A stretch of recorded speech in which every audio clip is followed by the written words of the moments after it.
The X-Zone radio and TV show is largely an opinion talk show. All opinions, comments, or statements of fact expressed by Rob McConnell's guests are strictly their own and are not to be construed as those of the X-Zone radio and TV show or in any manner endorsed by Rob McConnell, Relmar McConnell Media Company, Talkstar Radio Network, its affiliated stations, or employees.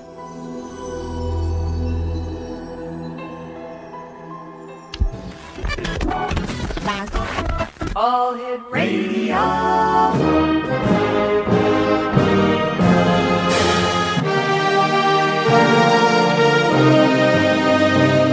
Welcome to the X Zone, a place where fact is fiction and fiction is reality.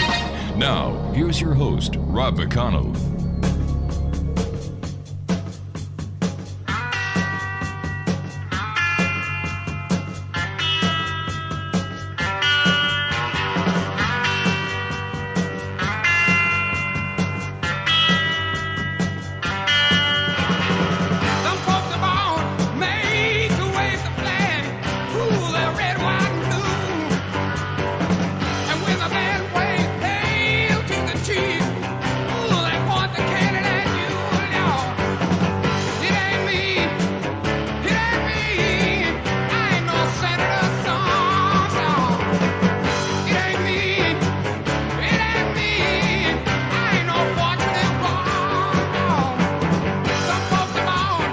And welcome back to the X Zone, everyone. My name is Rob McConnell. We're coming to you from our studios in Hamilton, Ontario, Canada, on the Talkstar Radio Network and the X Zone Broadcast Network, and our growing family of broadcast affiliates right across Canada, the United States, Central America, the Caribbean, South America, the Pacific Rim, Australia, Asia, India, Africa, and Europe.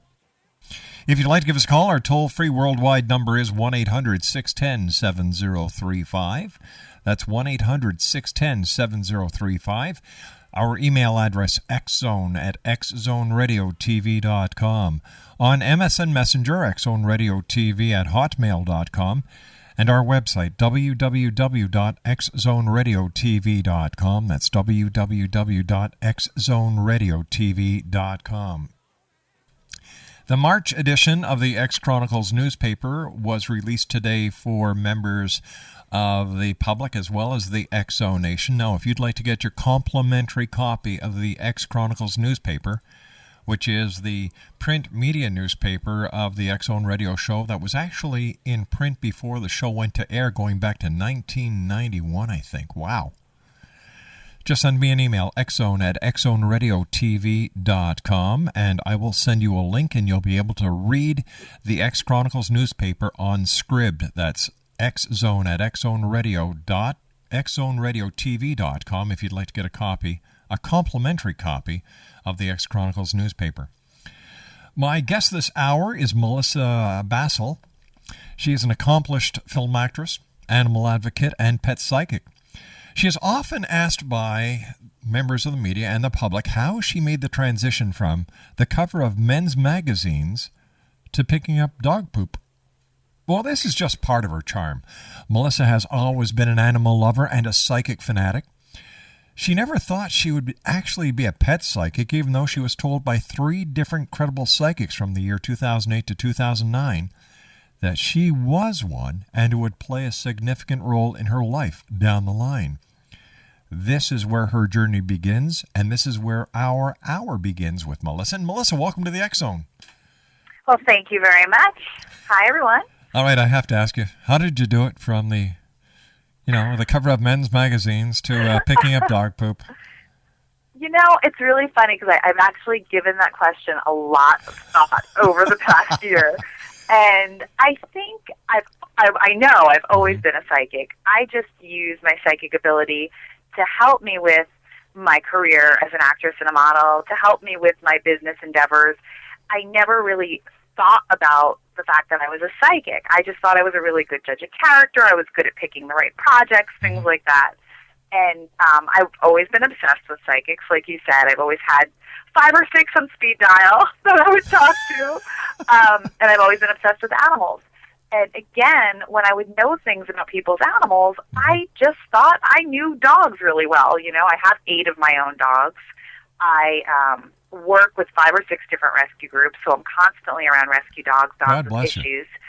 And that was it. I just thought, I know them. I get it.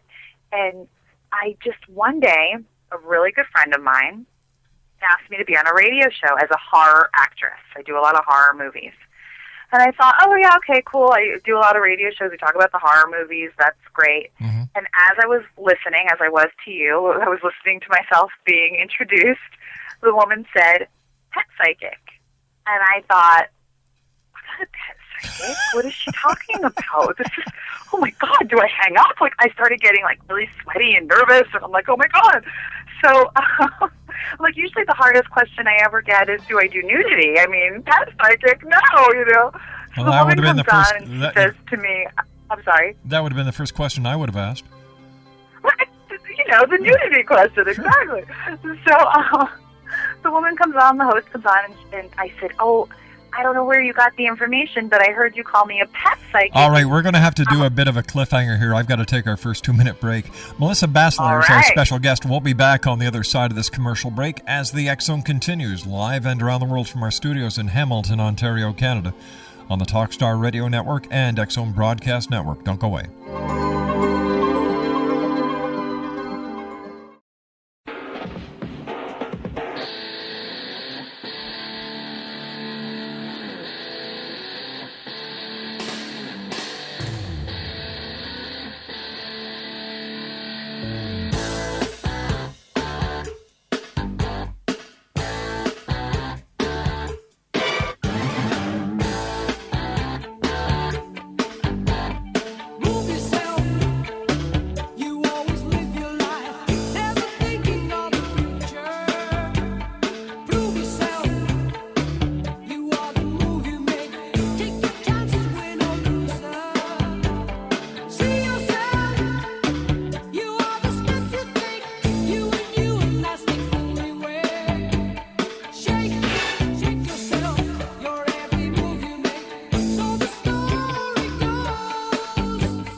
All right, X Zone Nation, Melissa Bacelar is our special guest.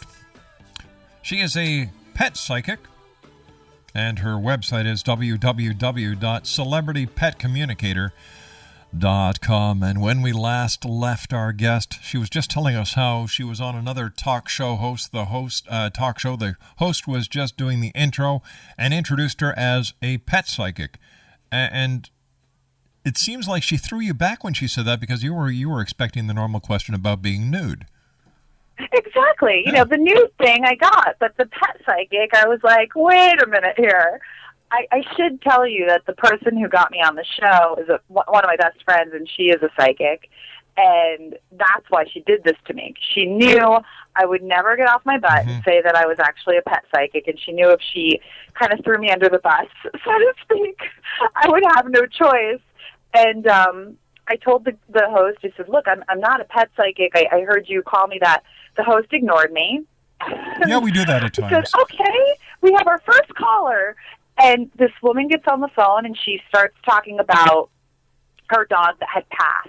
Mm-hmm. And as soon as she said it, I started getting all these thoughts in my head, but I thought, oh, my God, should I hang up? I can't do this. This is embarrassing. And I went, wait a minute, Melissa, you're an actress. You can do it, And I just started saying whatever kind of came to mind, and sure enough, I was right. I knew where the dog was. I knew when the dog had passed. I knew how the dog passed. I knew what type of dog it was. The woman happened to be on vacation when the dog had passed, and I asked her, I said, you were away. Did you feel guilty? And everything I was saying was right, and the whole hour was readings. And one after another, I read people's animals, and for the most part, I was right on. And I got off the phone with the host and called my friend, and I was like, why did you do that? She had listened, and she said, you were great, Melissa. You got everything right. And I said, no, that was a fluke. I still didn't believe her. And it took a couple more things like that to make me realize that, in fact, I am a pet psychic.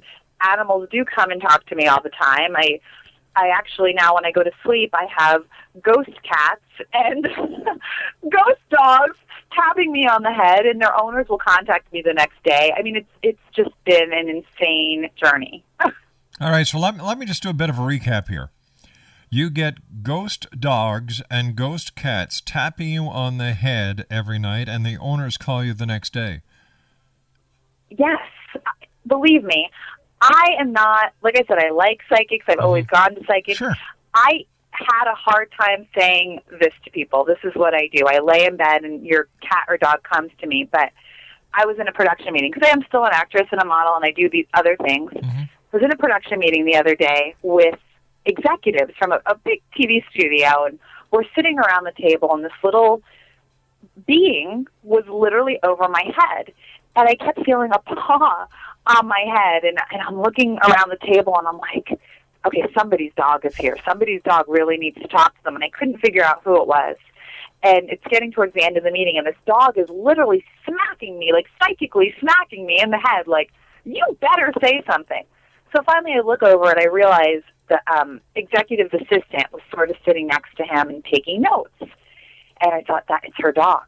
So I said, I'm sorry. Her name was Trish. She said, Trish, do you have a Shih Tzu or a small dog that doesn't live with you anymore? And she started crying. And no words came out of the girl's mouth. The girl just got into tears and looked at me, and she goes, oh, my God, I had to give my dog to my parents because I worked too long of hours, and I just miss him. And in any case, I was like, yeah, he's coming to me. I know it sounds weird, but he misses you as well, but he knows it's for the best. And I ended up giving her a reading on her dog.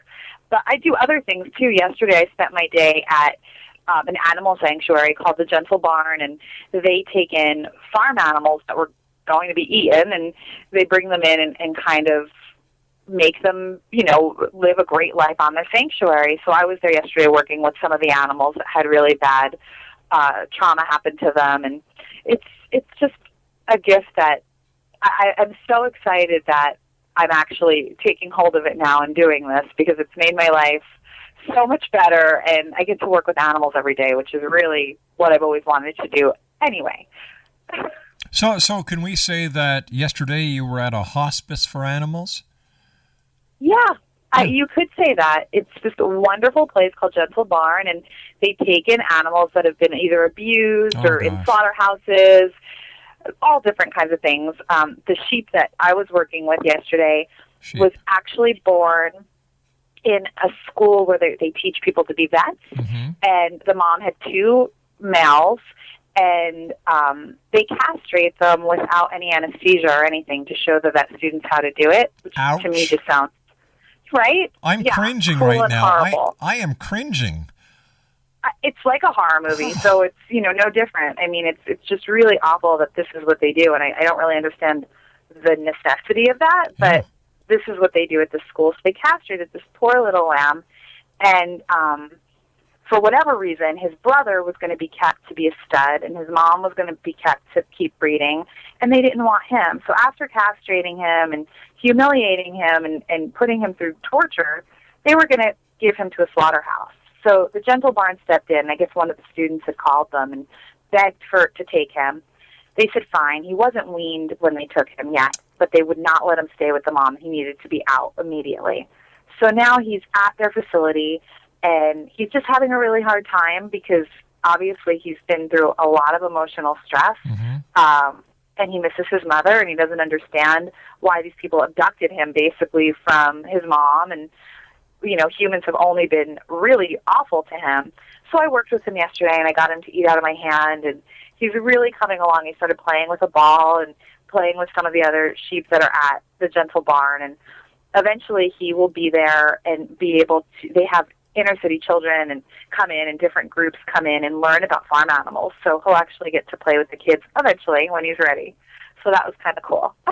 So the production meeting you were in the other day, where the production assistant or one of the assistants to one of the executives was taking notes, and it was her dog.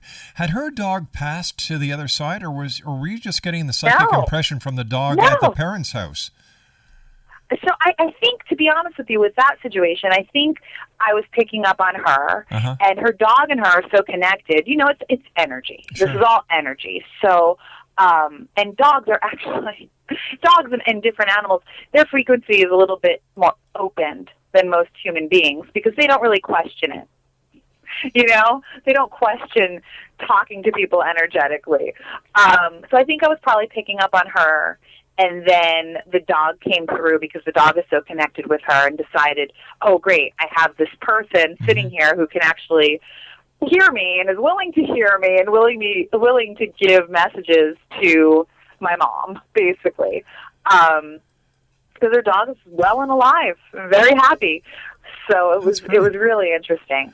I do have animals that passed come to me as well, but that particular one was alive. How do these animals who passed know how to find you, or how do they know that you're able to communicate with them?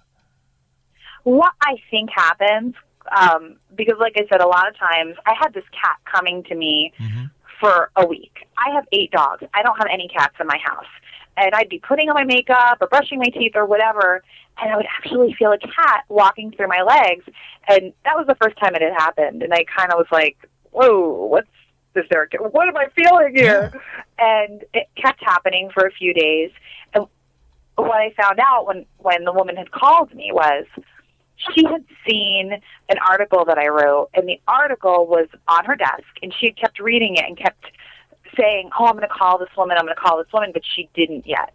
So I believe what happens is the animals are picking up on their humans picking up on me, and that's how they find me. They find me through their human beings, because literally this cat kept coming to me. I had no idea why the cat was coming to me until she called, and she described the cat, and I'm like, oh, okay, your cat's been coming to me, and that freaked her out. But he had been. So that's what I think it is. I think it's really through their humans that they're finding me. Their humans hear of me or something, because I've never had an animal come to me and make me find their humans. They'll come to me, and then their humans will find me. Okay. What's the strangest animal you've ever worked with? Oh, my gosh. I worked, and I don't know why this is that strange, because lots of people have them as pets, but to me it was really strange. I had somebody call me up. Actually, there's 2. I had somebody call me up and ask me if I could help them with their turtle. And I thought, oh, because I've just not had a lot of experience with turtles.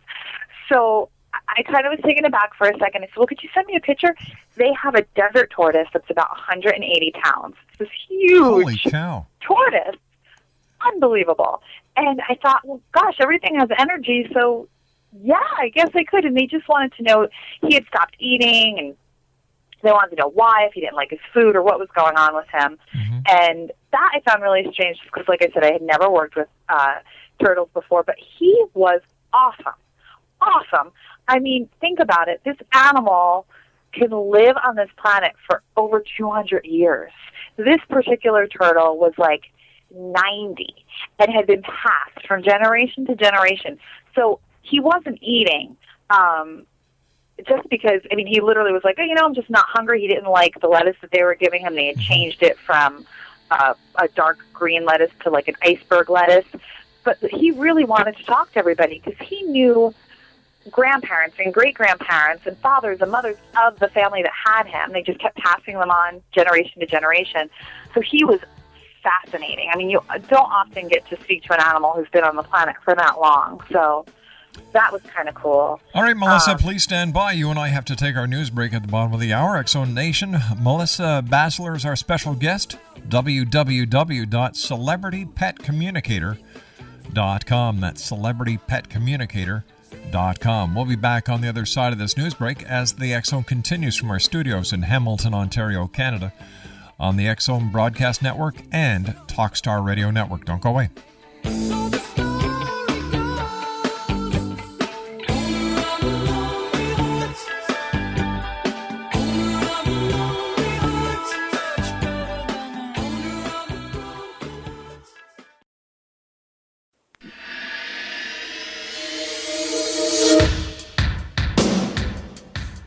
My name is Michael Telstar, Canada's leading mentalist from Toronto, Ontario.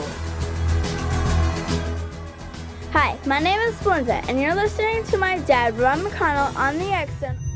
This is Psychic Dorothy from St. Catharines, and you're listening to Rob McConnell. Hello, my name is Holly Reeves, an astrologer from Astro For You, and you're listening to Canada's #1 paranormal radio show, The X Zone, with Rob McConnell. Welcome to the X Zone, a place where fact is fiction and fiction is reality. Now, here's your host, Rob McConnell.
Welcome back to the X Zone, everyone. My name is Rob McConnell, and you're listening to us live and around the world on the Talkstar Radio Network and the X Zone Broadcast Network. If you'd like to give us a call, toll-free worldwide, 1-800-610-7035. That's 1-800-610-7035. My email address is xzone@xzoneradiotv.com. On MSN Messenger, you can always chat with us here at the X Zone Studios, no matter what day or time it is, by using the MSN address xzoneradiotv@hotmail.com, and our website, www.xzoneradiotv.com. And once again, if you'd like to get yourself a complimentary copy of the March edition of the X Chronicles newspaper, send me an email and say, "Hey Rob, could you please send me the link?" I will send you the link. You'll be able to read it on Scribd, as well as the past, I think, 6 or 7 years worth of the X Chronicles, all with our compliments. Once again, my email address, xzone@xzoneradiotv.com. We're talking to a celebrity pet communicator this hour, X Zone Nation. Melissa Bacelar. Bacelar is our special guest, and her website is celebritypetcommunicator.com. And before we left, we were talking about a 118-year-old turtle. 118, was that right? He was actually about 100. Yeah, oh. He was up there. So yeah, that was a great, interesting animal that I talked to, just because of his life experience and what all the different family members that he had been with, and he was really cool. Another interesting animal that somebody had called me about that I didn't know I was going to be able to help them with, they had raccoons in their attic. Mm-hmm. And they wanted them out. And they called me for that. And I thought that was kind of interesting, because normally people call me about pets. And even when people call me about their pets, I have to explain to them, I'm a communicator. I'm not a trainer. I communicate with them psychically. I can see things that might occur in their future, or in their owner's future with them. But to ask raccoons to get out of his attic, I really didn't know how well that was going to go over. And how did it go over? Well, I explained to them that, and the funny thing is the people were really cute. They were like, we have a shed. If they could live in there, that would be great. It's just when they walk through our attic at night, it makes our dogs bark, and then we can't sleep. So that was really their only complaint about the raccoons in their attic. So I connected with them, and I explained to them that, it was unsafe and unsanitary, and it was making it really uncomfortable for them to sleep because the dogs were barking, which of course the raccoons thought was really funny because they knew the dogs couldn't get to them. And I asked them if they would move to the shed, and they just didn't quite understand what I was showing them. Mm-hmm. So what we did together was we started putting different foods and waters in the shed and actually making it comfortable for them. And they did actually transition them into their shed. It did take a while. It wasn't like I magically said to them, hey, can you move into the shed? And they packed their bags and walked down to the shed. But we did get them out of the attic without harming them, which was kind of a good thing. So this could be a new show for A&E called Psychic Verminator. That's right. Yeah. That's right. And we won't hurt any of the animals, which will be really great. What do the animals think about people in general? I'm sure you've had conversations with animals who just want to get it off their chest what they think about humans. Oh, yeah. What do animals basically think about us? You know, it depends on the animal. I communicate a lot with dogs and cats, obviously, because that's generally what people have as pets. And I also communicate with a lot of animals that have come from very abusive situations. Animals aren't like us. They're not judgmental. They're not, they don't worry about things like what we do or what we look like or different things like that. The more spoiled animals do have jealousy issues, and a lot of times they won't like new boyfriends or girlfriends or new people coming into the house. But that's more because, they're jealous rather than than anything else. A lot of animals also that I speak to really have lost faith in humanity just because they've been so badly ignored or abused, mistreated. But they can regain it. They usually want to regain trust. That's mostly what I get. Most of the people that call me for readings really love their animals, and their animals just think they're amazing. I mean, almost every dog you speak to will tell you how gorgeous their owner is, how people think they're gorgeous and their owner's gorgeous, and everybody looks at them. I mean, that's almost something unanimously with spoiled dogs that they'll tell me. And they generally think people are great. They think they're here really to amuse us and to, enjoy us as much as we enjoy them. So they like most things about humans as long as they haven't been abused. Do most animals have weird sense of humors? Are they practical jokers? A lot of them are. Yeah. Absolutely. They think they're hysterical. They really. This is something that when I write my columns, I write for a couple different magazines, and I think that if more people realized how human the feelings and the things that these animals do, they're really very human in the way that they do joke with us and do things on purpose. I can't tell you how many people will be like, they grab my shoes, but they don't chew them. Or, they always will take my socks when I take them off. I mean, these are things that dogs do because they think it's funny. They know it gets a rise out of you. They know it gets your attention. They know when you think they're cute. They know the looks that are going to get your attention. They know how to get away with things. I mean, they really think a lot like we do. It's insane. Yeah, they do. They're very human. When you work with animals in shelters, how do you,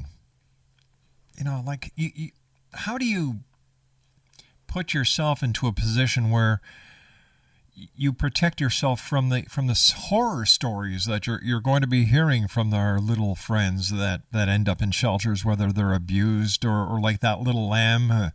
How do you buffer yourself? It's awful. It's awful. I'm still learning how to deal with that. I think that it's something I would think with any psychic, no matter who you talk to. I mean, dealing with people's pain or animals' pain is awful. A lot of times they just the physical pain, like the lamb, for example. He was obviously in a lot of physical pain. He was castrated and he was ripped away from his mom. But the emotional pain is what gets me. They don't understand. They don't understand. They're living in a state of confusion because even though I can communicate with them, it's not the way you and I are communicating. Most animals don't. Some of them do, but most of them don't talk the way we talk.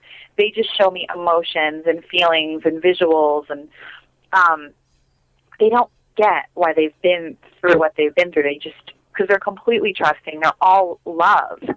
And for me, like yesterday, for example, when I walked onto the property where I was going to work with the lamb, and the owner of the property started telling me what happened to this lamb, my heart, my chest, I mean, I physically, not even realizing that I was doing it, I started breathing like just having an anxiety attack, and I was in so much emotional pain and anguish, and my heart just sank, my stomach flipped. I mean, this poor lamb, the way that he felt was just abandoned and heartbroken, and it was horrible, and then when I actually got to communicate with him and talk to him and let him know that things would be better and get him through that pain a little bit, that's what made me walk away from the day going, okay, he did go through this, but he's going to be fine. And psychically, I saw that the outcome for him was going to be amazing. I mean, how many lambs are born at that facility that don't get the opportunity that he's getting?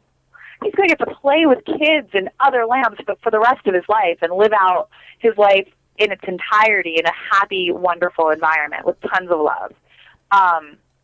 When I walk into a shelter,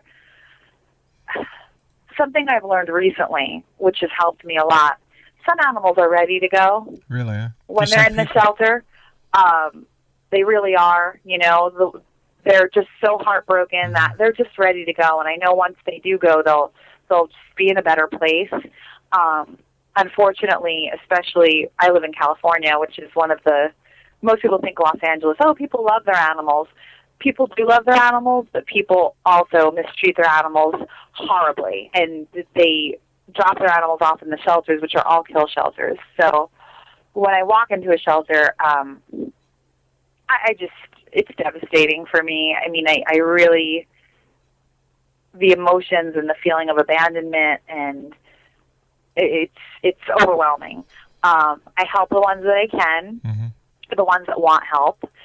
Sometimes I know certain animals are going to be taken out and they really don't want to be, and I try to work with them so that they can get past the depression and have a nice life.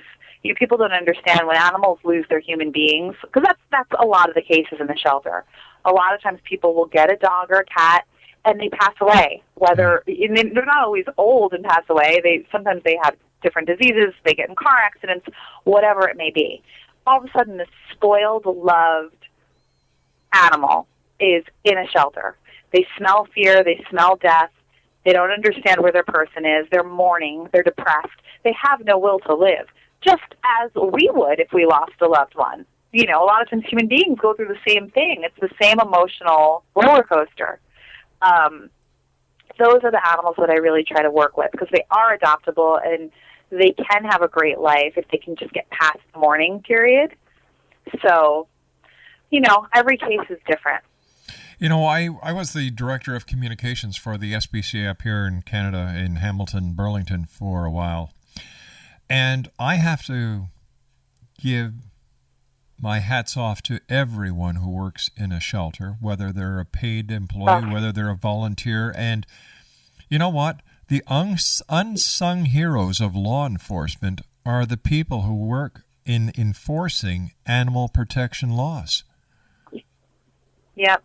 And you're absolutely right. I mean, it's not something that's easy. It's not something that there are regulations, but it's so easy for people to get away with abusing animals and hurting animals and all of these horrible things and abandoning animals. I've been at the shelter when people are turning in an 8 or 9-year-old dog because they got a puppy. Yeah. I mean, how disgusting is that? I mean, it's just really awful. People make themselves think it's okay to give up an animal for all different kinds of reasons. And I mean, I've had conversations with people, and I tell them, the dog is going to be put down. No, you're exaggerating. They don't think that dogs get put down at the shelters. Healthy, amazing, adoptable dogs. They don't think that happens.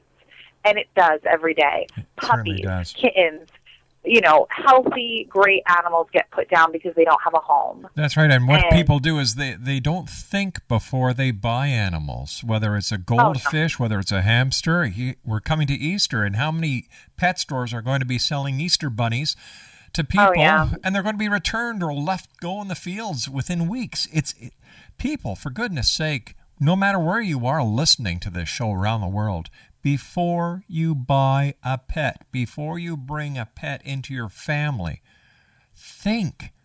If you live in an apartment, do you really need a St. Bernard? If just think. With the ownership of an animal comes a great responsibility. And if you do not have the financial means to take care of the animal's care, the animal's food, the animal's veterinarian bills, if you're not going to be able to give the animal the proper exercise it deserves, and if you're not going to be able to treat the animal as a member of your family, you do not need one.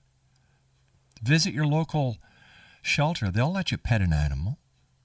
But for God's sake, volunteer your time. Exactly. You can take dogs for walks. You can take rabbits out, and all of these things are fine at your shelter. Exactly. But to bring an animal into your house is a huge, huge responsibility. They need more than just food and water. They certainly do. You and I have to take a commercial break, Melissa. All Please right. stand by. Listen, I love what you do, and like I said, hats off to you for working with shelters. They're a great bunch of people, and they are sincerely appreciated by more people than they know. So if you're working in a shelter, if you're an inspector with the animal police or law enforcement agencies that deal with animals, God bless you, each and every one of you. We'll be back on the other side of this commercial break as we continue with our very special guest this hour. Her name is Melissa Bacelar. Her website is celebritypetcommunicator.com. Don't go away. We'll be back right after this news break. No. It's no news break. We'll just be back after this break. I like the way sparkling earrings lay against your skin so brown. And I want to sleep with you in the desert tonight with a billion stars all around. I got a peaceful.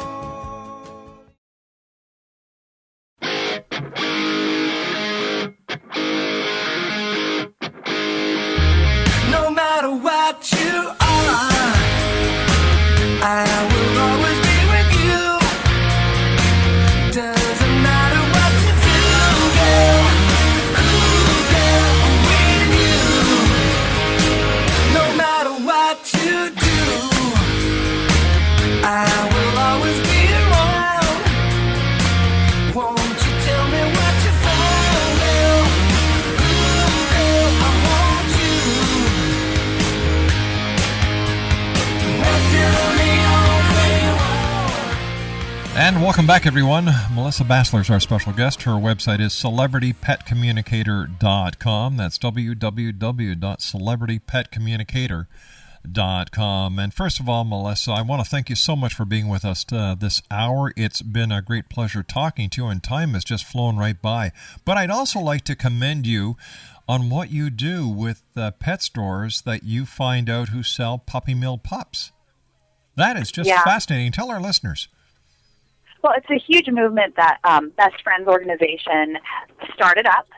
And so many pet stores all over the place are selling dogs from puppy mills, and it's just awful. Puppy mills produce sick dogs. They keep them in horrible conditions, and dogs are getting killed in the shelter, so it makes no sense. We protest against the pet stores here in Los Angeles that sell puppy mill dogs, and we've actually had quite a lot of success. About 9 of them have converted into being humane stores, and now they're getting their dogs and their puppies from the shelters. And instead of selling puppy mill dogs, they're selling shelter dogs and adopting them out. So they're actually helping the problem. Bravo. So Bravo. It's pretty cool. Bravo. Hats off. God bless you for that. A number of the pet stores up here in Canada, the major chains, are also working with the local humane societies and shelters, bringing animals in on certain days with the members of the shelters or the humane society to match people with animals. And you know what? I know for a fact that the Hamilton Burlington SPCA will just not sell an animal over the counter. They actually check the place out. So, you know, there are organizations that really are making a difference. And there are people like you, my dear, who are helping it. So thanks very much for being there. Well, thank you. Now, where are you going to be in the future? What are you going to be doing in the future? And how can people find out more about the great things you do? Well, everything is always on my website, of course, all my appearances. And I write for 2 dog magazines. One is called The American Dog Magazine, and the other is a local paper here, which is WeHo News. But it's online, so anybody could see it. It's wehonews.com.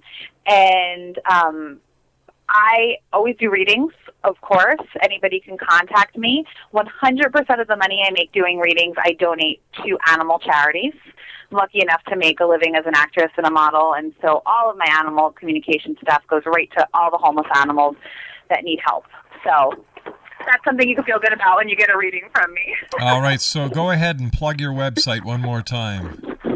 All right, it's celebritypetcommunicator.com. Melissa, thanks very much for joining us. It's been a great pleasure talking to you, and I look forward to talking to you the next time you join us here in the X Zone. Absolutely. I would love to come back anytime. Thank you so much. My great pleasure. Once again, X Zone Nation, All right. Melissa Bacelar has been our guest this hour. Her website is www.celebritypetcommunicator.com. That's www.celebritypetcommunicator.com. Once again, please be a responsible pet owner. If you cannot justify, or if you're thinking about buying an animal, think before you actually make that purchase, and go to your local shelter or the SPCA. There's plenty of beautiful animals who need good homes. I'll be back on the other side of this commercial break as the X Zone continues live and around the world from our studios in Hamilton, Ontario, Canada. Don't go away, I'll be back.